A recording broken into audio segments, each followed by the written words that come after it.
For a series as beloved and iconic as classic 2D side-scrolling Mario, it would surprise a lot of people to know that there has not been a brand new mainline game in this series in 11 years.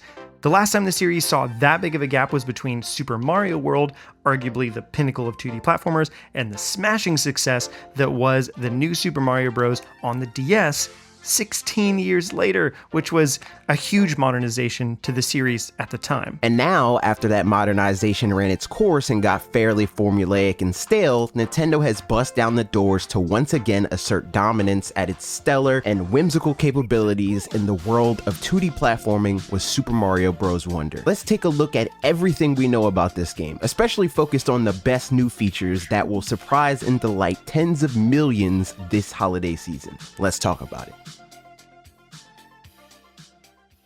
A first and interesting note is that this game is one of very few in this industry of its kind in a very specific way.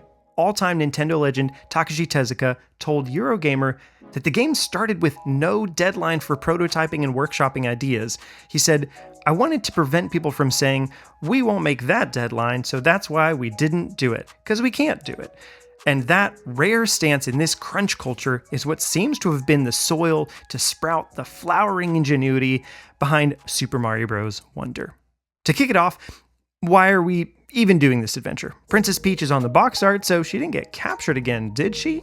Well, no. Mario and friends are busy visiting the Mushroom Kingdom's neighboring Flower Kingdom when things take a turn for the worse. And let me just say, it's a small change, but anytime series like Mario or Zelda take a step out of their usual stomping grounds is a great sign for a much more unique experience. So that, in and of itself, is a good omen for what's to come. Bowser touches a Wonder Flower, which we'll be seeing much more of here in a little bit, and things get funky. He merges with his ship, sends minions all across the land, and yet again, we've got a fairly fresh, new reason to fight Bowser, which is refreshing after years of Mario and crew just saving Princess Peach over and over. But speaking of Mario and his fearless buddies, who's joining the adventure this time? This is by far the largest playable roster of characters for a mainline 2D Mario game. Choose between Mario, Luigi, Peach, Daisy, or Yellow or Blue Toad for the standard Mario platforming fare. Use power-ups, get damaged by enemies, etc. Or, in line with the precedent set in New Super Mario Bros. U, use the easy mode characters, 4 colors of Yoshi or Nabbit. These characters don't take damage, and Yoshi even still has his flutter jump and can eat enemies with his tongue like usual. However, a neat mechanic is that now player 2 can join as Yoshi and player 1 can still jump on his back, whether as a standard character, a character with a power-up, or even as another Yoshi. What's less neat is that whereas in Super Mario Bros. 2 and Super Mario 3D World, Mario, Luigi, Toad, and Peach each had different physics and mechanics. They are all now uniform, taking away each of their special abilities. This probably makes level planning a bit more consistent, but it was always fun to go faster as Toad or float as Peach and jump extra high as Luigi, and I can't help but think that challenge of developing levels that could still be interesting would be worth it. But even if those character abilities are gone, Mario and the gang can always partake in new fun abilities by way of suits. Like, we all know about the Bubble Suit. In function, this is similar to holding a blue baby Yoshi in the new Super Mario Bros. U, but feels much more organic now and doesn't rely on you constantly holding essentially an item to use the ability. So rather than shooting fireballs, you shoot bubbles, both to capture and kill enemies or to use as temporary platforms. And this, in my opinion, may be one of the most interesting suit additions when it comes to doing interesting challenge runs or speed runs, as you can build your own platforms and thus customize the level just by using the bubbles. Maybe it won't be that powerful in reality, but it's neat. And then, of course, is the Drill Suit. It doubles as a hard hat for spiky or hard enemies and also lets you burrow into the ground or ceiling and stuff. And I suspect this will be a really ingenious way to hide certain secrets as well as power lots of fun sequences. And finally is actually the Elephant Suit, the abomination that we love to love.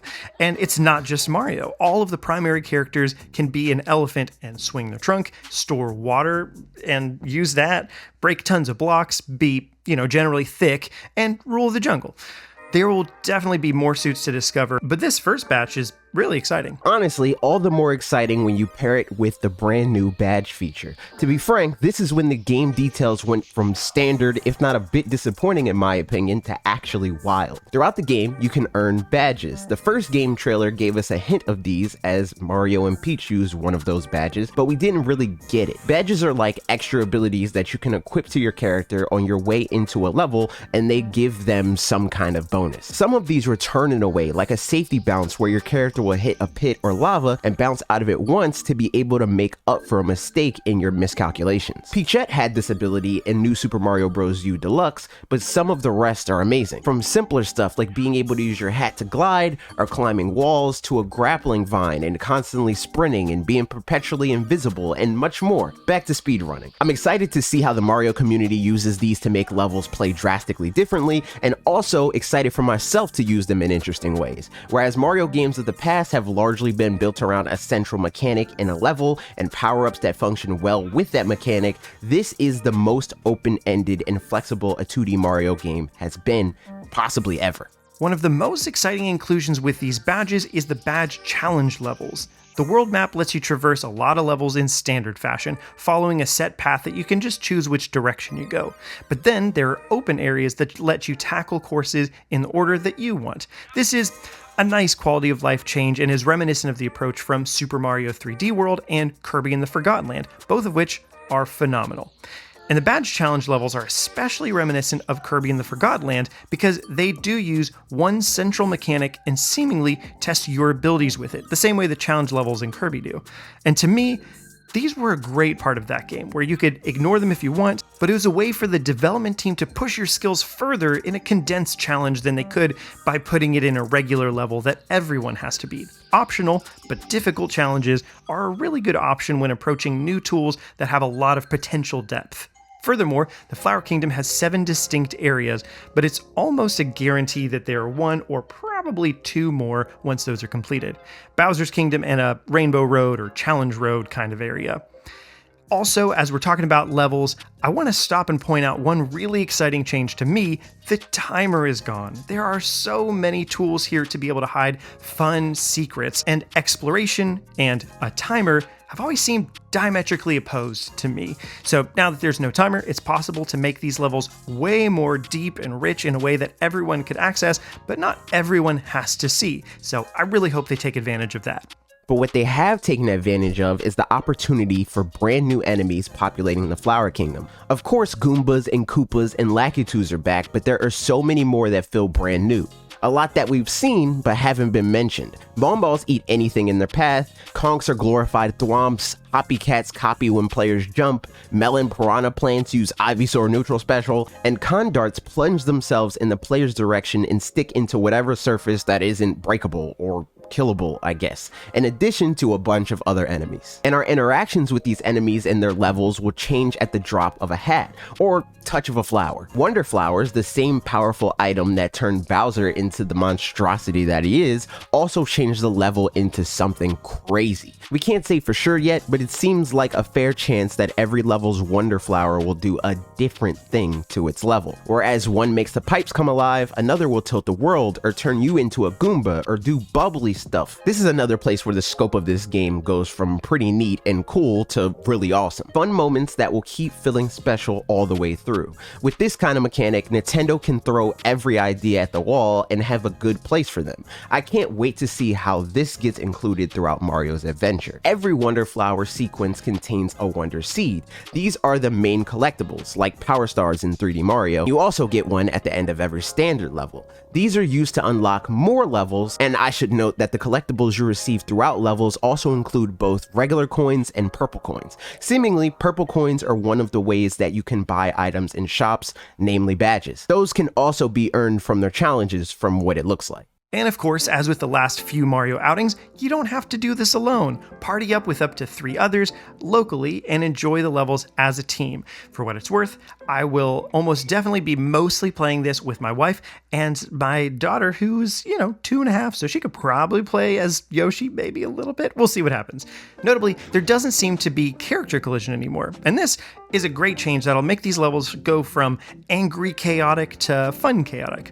There are stories there. And when a character dies, they become a ghost for 5 seconds, and if another player touches them in that time, you don't even lose a life for them dying. To me, this is really cool and will help families with kids incentivize teamwork even more. And again, one player can choose a standard character like Luigi and use power-ups and everything, and another player can be Yoshi or Nabbit and not be able to use power-ups, but not take damage. And especially as a game that'll be played by millions of families, that's the approachable way to set up this game for success.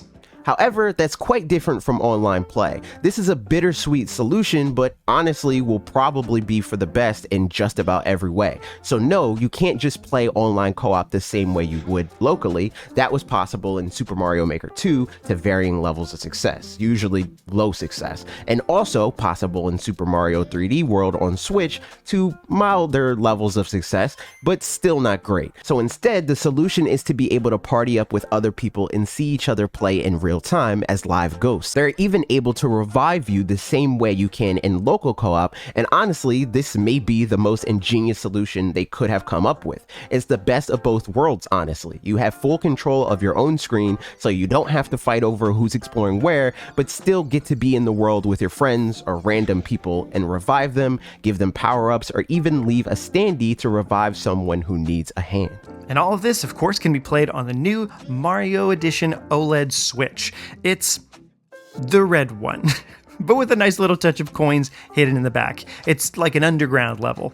Sure, plain red may feel by the books and boring, but when leaning into a mass media market as headlining the holiday, it's probably pretty important that the design is approachable, so a simple red with some neat hidden design items is probably the way to go. Whereas the game comes out on October 20th, this edition will be out on October 6th for the standard Switch OLED price of $350. And if a package comes bundled with the game, we don't know about it yet, so that's to be seen, probably a little closer to the holiday sales. I had and still hold the belief that the art style is too safe and maintains a relatively generic look that has been commonplace in 2D Mario since the new Super Mario Bros. Sub-series began. I don't like the fact that the game has not only not added to base platforming abilities for characters in the game like what is usually standard practice for new Mario games, ironically without new in the title, but instead removes any existing unique platforming abilities from most, with the exception of the easy mode solutions like Yoshi and Nabbit, and I could be wrong on this last one. Once I actually play the game, I'll update my thoughts in a pinned comment if that becomes the case, but the talking flowers seem like they will get super annoying quick. That's where my negative feelings end though. Everything else in the game has more than won me over. I love the ability to play with even more friends online when it was seeming like Nintendo may have foregone the feature entirely. I even prefer that it's relatively passive as an experience without the ability to grab, bump, or jump into, off of, or on other players. As one, it will likely mean less, if any, standard lag, where other online Mario games have been known to be plagued with some of the worst lag on the platform. And two, I just don't usually enjoy the forced chaos of past Mario multiplayer games, where whether you mean to or not, anything more than 2 players is essentially a Super Smash Bros. Match, where you're fighting your friends to survive to the end. This new solution allows for cooperative play that can be helpful for those that need it, and for those that don't, it's a way to essentially play alone alongside friends, which in my opinion is always better than entirely alone. The badges also do a lot to rectify the lack of new platforming abilities that aren't related to power-ups. They will definitely add a ton of optional levels of challenge and replayability, which is always a plus. As always, new enemies look great, the level design seems to be top-notch, and the vibes are phenomenal, so I will be there day one, like I've always been, and for the first time in a long time for a core 2D Mario game, that feels great. And as far as my opinions, of course, I'm very excited about it. I'll be playing it with my wife and maybe my daughter and maybe some other friends. Who's to say?